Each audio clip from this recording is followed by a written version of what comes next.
दण्डवतो वसुदेवसुतं देवं कंसचाणूरमर्दनं देवकी परमानन्दनं श्रीकृष्ण वन्दे जगद्गुरु श्रीकृष्ण वन्दे जगद्गुरु सर्वज्ञ श्री चक्रधर स्वामी की जय। दंडवतो महानुभावपंथीय ज्ञान या यूट्यूब चॅनलवर आपण महानुभावपंथाबद्दल ज्या काही शंका आहेत त्या आपण त्यांचं ऐकत आहोत, निरसन करणार आहोत। तर मागची शंका आपण ऐकलेली आहे की देवदेवतांची भक्ती का करत नाही व सूतक काढात का खात नाही। तर आजच्या आपली शंका आहे की महानुभावपंथी लोक देवदेवतांचा प्रसाद का खात नाही। तर या शंकाचं उत्तर असं आहे की या बाबतीत अन्य पंथीयांचा महानुभावपंथाबद्दल मोठा गैरसमज झालेला आहे। महानुभावपंथाबद्दल लोकांना ज्ञान नसल्यामुळं, त्याची जाणीव नसल्यामुळं त्यांचा गैरसमज झालेला आहे। त्यांच्या मते महानुभावपंथ लोक स्वतः देवी देवतापेक्षा श्रेष्ठ समजतात आणि त्यांना मानत नाही, अशी त्यांची गैरसमज झालेली आहे।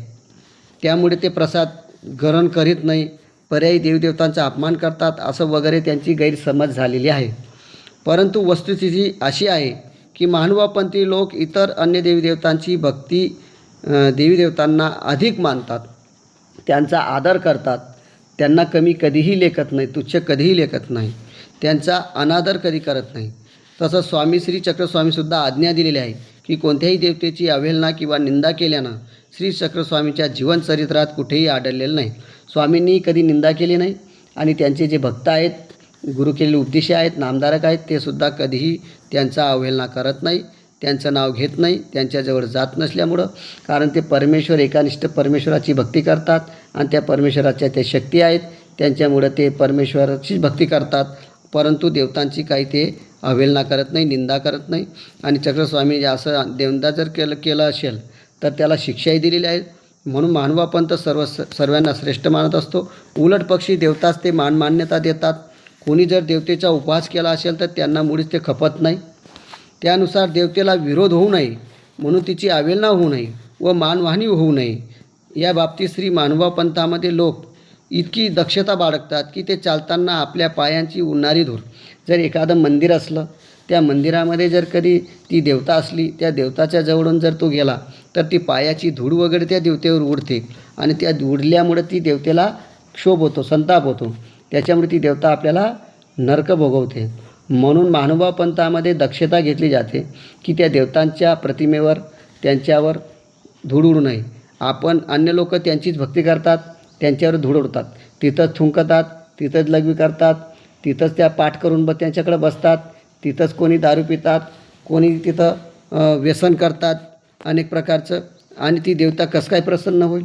त्या देवतेवर तुम्ही तिची नावेलना करून तिच्यावर पाय ठेवून किंवा तिच्याकडे पाय करून पाठ करून बसतात आणि तिचीच भक्ती करतात, ती देवता कशी प्रसन्न होईल? ती प्रसन्न होऊ शकेल। परंतु महानुभावपंथ इतका काही दक्षता आहे की या महानुभावपंथाचे लोक इतकी दक्षता बाळगतात की चालताना आपल्या पायाची धूळ उडू देत नाही, त्या प्रतिमेवर पडू देत नाही, आणि आपल्या अंगाचा दुर्गंधसुद्धा, मुखाचा उच्चिष्ट श्वासोश्वास वास त्या देवतेला प्रतिमेला पोचू नये म्हणून तिच्यापासून काही दूर अंतराने सुद्धा चालतात, एकदम जवळून चालत नाही। आणि ज्या क्षेत्रात देवतांची प्रचंड जागृत प्रतिमा जर असेल तर त्या क्षेत्रात खानपान, मलमूत्र इत्यादी कार्यसुद्धा ते करत नाही, किंबहुना त्या क्षेत्रात थुंकतसुद्धा नाही। कारण त्या देवतेला विरोध होऊन देवतेला अनादर होतो।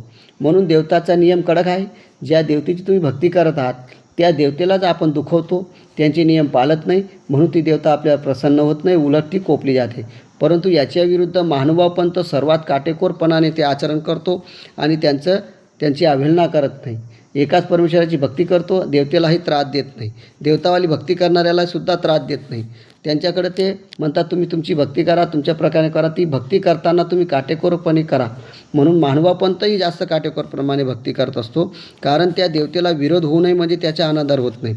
अशा चुकांपासून वाचवण्यासाठी महानुभाव लोक देवी देवतांच्या मंदिरात जात नाही, कारण का तो एकनिष्ठ परमेश्वराची भक्ती केल्या असल्यामुळं त्यांच्या शक्तीकडं, त्यांच्या दाशांकडे जायची गरज नाही। तर यावरून महानुभावपंथ लोक इति देवतांना क्षुल्लक मानत असं नाही, तर ते श्रेष्ठच मानतात। यावरून असं करतं की अन्य पंथीयांना शंका येते, जर महानुभावपंथी लोक देवदेवतांना श्रेष्ठ मानतात तर मग त्यांचा प्रसाद का घेत नाही, देवदेवतांची भक्ती का करत नाही? याला कारण असं आहे, श्री भगवद्गीतेमध्ये सुद्धा श्रीकृष्ण महाराज सांगतायत की एका परमेश्वराचीच भक्ती, अनन्य भक्ती केली तरच मोक्ष प्राप्त होतो. भगवद्गीतामध्ये ज्या अध्यायामध्ये सांगितलेलं आहे की सर्व धर्माचा त्याग करून मला एकट्याला शरण आहे आणि मला एकट्या शरण आल्यानं तू सर्व किती पापातला पापी असेल तरी माझं म्हणितल्यानं तू केलं तर तुला मोक्षप्राप्ती देईल. म्हणून महानुभावपंत एकनिष्ठ भक्ती करतो. याला हे तर परमेश्वराने सांगितल्याप्रमाणेच वागतो. देवी देवतांच्या भक्तीने सुख दुःख सुखी दोन्ही फळ प्राप्त होतात. मोक्षप्राप्ती मात्र होत नाही. देवता मोक्ष देऊ शकत नाही, कारण परमेश्वराच्या दासी आहेत. परमेश्वर श्रेष्ठ आहे. जो सर्वांचा श्रेष्ठ आहे तोच मोक्ष देऊ शकतो, त्याच्याचकडं सर्व आहे. म्हणून महानुभावपंथी लोक देवी देवतांना श्रेष्ठ मानतात, परंतु त्यांची भक्ती मात्र ते करत नाही. ते फक्त परमेश्वराचीच भक्ती करतात. तर मग इथे देवता इतर जे देवी देवता आहेत त्यांचा प्रसाद भक्षण करणे हा सुद्धा एक भक्तीचाच प्रकार आहे. त्यांचा प्रसाद खाणे काही वाईट नाही, पण देवतांचा प्रसाद हे सकामपणे केलेला असतो. हेतू धातू वगैरे पुण्य हेतूने कोणत्या तरी हेतूनेच ते सर्व प्रसाद केला असतो आणि ते कोण्या तरी विशिष्ट देवताच्या उद्देशाने केला असतो. त्यामुळे त्या पदार्थामध्ये देवतेचा मनोरथ तिथं घुसून जातो आणि जर महानुभावपंथांनी उपदेश घेतलेल्यांचा तो प्रसाद खाल्ला तर त्याच्यावर त्याचा परिणाम होतो आणि आळसपणा होतो. अर्थात ही माझी वस्तू आहे, त्या प्रसादावर तिची सत्ता आहे आणि त्या सत्ता असल्यामुळं याच्यावर परिणाम होतो. म्हणून सत्ताभाव त्यात असतो. त्यामुळे विशेष त्रिगुणात्मक आहे. असा प्रसाद जर ईश्वर साधकाने उपदेशीने नामधारकाने जर खाल्ला तर त्याला पुण्यरूप क्रिया लागणार त्या देवतेच्या. त्यामुळे त्याच्या आचरणामध्ये मलिनत्व येईल व तो मोक्षमार्गावरून घसरायचा त्याचं कारण होईल. म्हणून विकल्पाला शरण जाण्याचा धोका होईल. तो परमेश्वराची भक्ती सोडेल, त्या देवताकडे चालला जाईल आणि त्या देवतेला श्रेष्ठ समजेल. म्हणून परमेश्वर सर्वात श्रेष्ठ आहे, त्याची भक्ती करणारा तो आहे आणि म्हणून त्यांच्याकडे मानवापंथाचे लोक प्रसाद देवतेचा घेत नाही.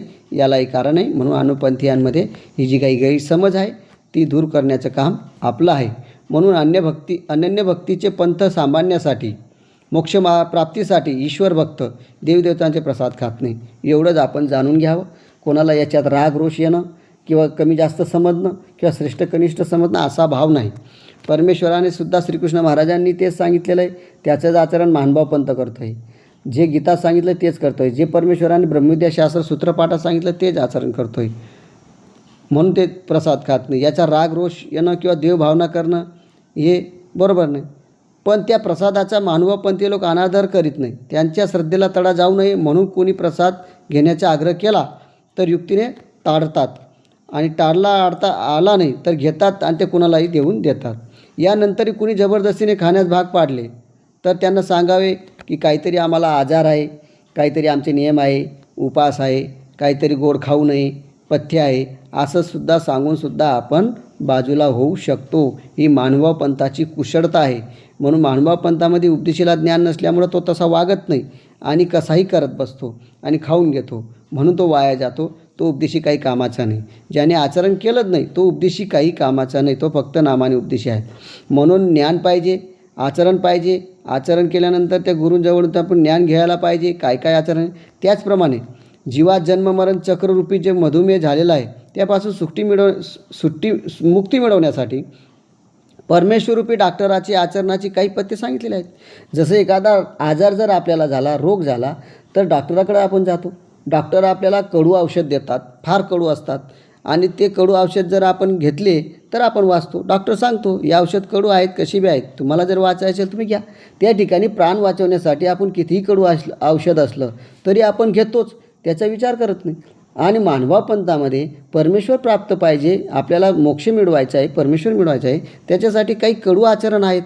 आणि ते कडू आचरण जे आहे की बुवा देवीदेवता प्रसाद करू नये, खाऊ नये, जाऊ नये, हे करू नये, ते करू नये, दसव्याचं खाऊ नये, अनेक नियम पाळतात. तर मग असं व्यसन करू नये, हे नियम आहे, हे कडू नियम आहेत. मग हे जर तुम्ही पाळले तरच मोक्षप्राप्ती होईल. जसं तुम्ही डॉक्टराचं जी काही मेडिकल आहेत ती कडू असताना जर खातात आणि तुम्ही वाचवण्याचा प्रयत्न करता स्वतःला शरीराला, इथं तर मोक्ष आहे, इथं मोक्ष मिळणार आहे. याच्यासाठी तर आचरण आपल्याला नक्कीच करायला पाहिजे, आहे का नाही. म्हणून मानवपंथी यांना प्रसाद खाण्याचा आग्रह कोणी करू नका. म्हणून मान्यपंथी लोकंसुद्धा आग्रह करत नाही. परंतु आपणच जर स्वतः ती नियमाचं पालन करत नाही, आपल्याला नॉलेज नाही आणि आपण ते आग्रह केला नाही केला तर आपल्याला नॉलेज नसल्यामुळे आपण खाऊन घेतो. पण आपण मलिनत्व आपल्याला येणार, मोक्ष मिळणार नाही. म्हणून अन्यपंथीयांनासुद्धा आपला गैरसमज जो आहे तो आपण काढून टाकायला पाहिजे आणि तो आपल्याला तेवढं ज्ञानसुद्धा पाहिजे उपदेशीला. आणि म्हणून अन्य लोकांनासुद्धा त्यांचा गैरसमज, राग रोष न येता वैरभावना निर्माण होता काढून टाकायला पाहिजे. ते साधकाच समजून घ्यावे. म्हणून स्वतःला आपण समजून घ्यायला पाहिजे. आपल्याला कोणतं नॉलेज आपण घेत नाही, फक्त नावाने उपदेश घेऊन घेतो, कोणतेही आचरण करत नाही, ज्ञान करत नाही. त्याच्यामुळे आपण सर्व मलिनत्व होऊन जातो. एक मलिनत्व झाला की दुसरा त्याचं पाहून करतो, तिसरा त्याचं पाहून करतो. सर्व उपदेशी मळून जातात आणि नियमांचं पालन करत नाही. तर अशा प्रकारे या ठिकाणी जी काही शंका होती की देवदेवतांचा प्रसाद का घेत नाही, याच्यावर आपण हे उत्तर निरसन ऐकलेलं आहे. तर अशा प्रकारे आपण परमेश्वराचे आहोत, श्रेष्ठ भक्तीचे आहोत, श्रेष्ठ मानभावपंथाचे आहोत. कारण अनेक जन्माचं पुण्य, अनेक जन्माचं कर्म, काहीतरी पुण्य असेल म्हणून आपण मानभावपंथी झालो आहेत. आणि मानभावपंथी होणं हे जगातलं एक प्रकारचं श्रेष्ठ कार्य आहे. म्हणून परमेश्वर मिळत नाही, मोक्ष मिळत नाही, मोक्ष कार्य मिळत नाही. आपल्याला मानभावपंथामध्ये आपण आलेलो आहोत, असा श्रेष्ठ पंथात आलो, याचं आपण आचरण नक्कीच करायला पाहिजे आणि आपलं आत्म्याचं कल्याण करून घ्यायला पाहिजे. तर अशा प्रकारे या शंकाचे निरसन आपण झालं आहे. पुढची शंकाचे निरसन आपण पुढच्या भागामध्ये घेऊ. दंडवत हो. सर्वज्ञ श्री चक्रधर स्वामी की जय.